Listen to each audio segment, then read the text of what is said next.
আসসালামু আলাইকুম, আশা করি সবাই ভালো আছেন। আমি এই মুহূর্তে দাঁড়িয়ে আছি একটি ব্রিজ। এটা হচ্ছে খরাচর থেকে সিঙ্গার যাওয়ার ব্রিজ।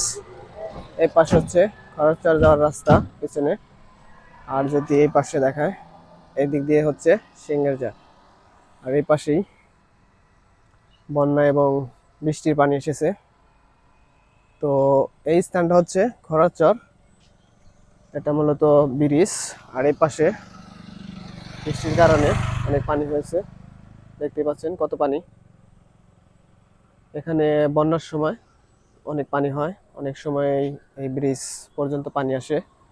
আবার অনেক আগে যখন ব্রিজটা নতুন ছিল বা ব্রিজ হয়নি, তখন এখানে নৌকা ছিল। সেটা অনেক আগেকার কথা, তখন এই রাস্তাটাও কাঁচা ছিল। এখন তো ব্রিজ হয়েছে পাকা রাস্তা। তো পিছনে অনেক পানি হয়েছে। আর এই পাশে আছে ফসলি জমি। এই পাশটা যদি দেখায়, এই পাশেও পানি, এদিকে ফসলি জমি। যদিও কিছু পাট ক্ষেত আছে, তবে সমস্যা আছে, এই পাটগুলো দ্রুত কেটে ফেলতে হবে।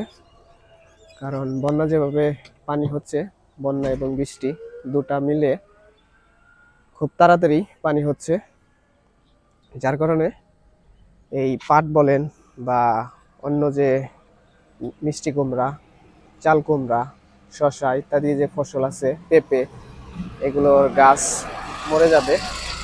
এজন্য এখানকার কৃষকরা জাংলা, যেটা চাল কুমড়া এবং মিষ্টি কুমড়া ধরে, গ্রাম্য ভাষায় যেটাকে চাংলা বলা হয়, সেগুলো ভেঙে ফেলছে। এই পাশেও অনেক জাংলা বা চাল কুমড়া, মিষ্টি কুমড়া ছিল, সেগুলো ভেঙে ফেলা হয়েছে। দেখতে পাচ্ছেন এখন শুধু পানি। আর এই পাশে পাট ক্ষেত আছে, এগুলোও কেটে ফেলা হবে হয়তো বা দু একদিনের ভিতরে বা এক সপ্তাহ 2 সপ্তাহের ভিতরে। যেহেতু প্রতিদিনই বৃষ্টি হচ্ছে, বৃষ্টি থামলেই হয়তো বা এগুলো কেটে ফেলা হবে।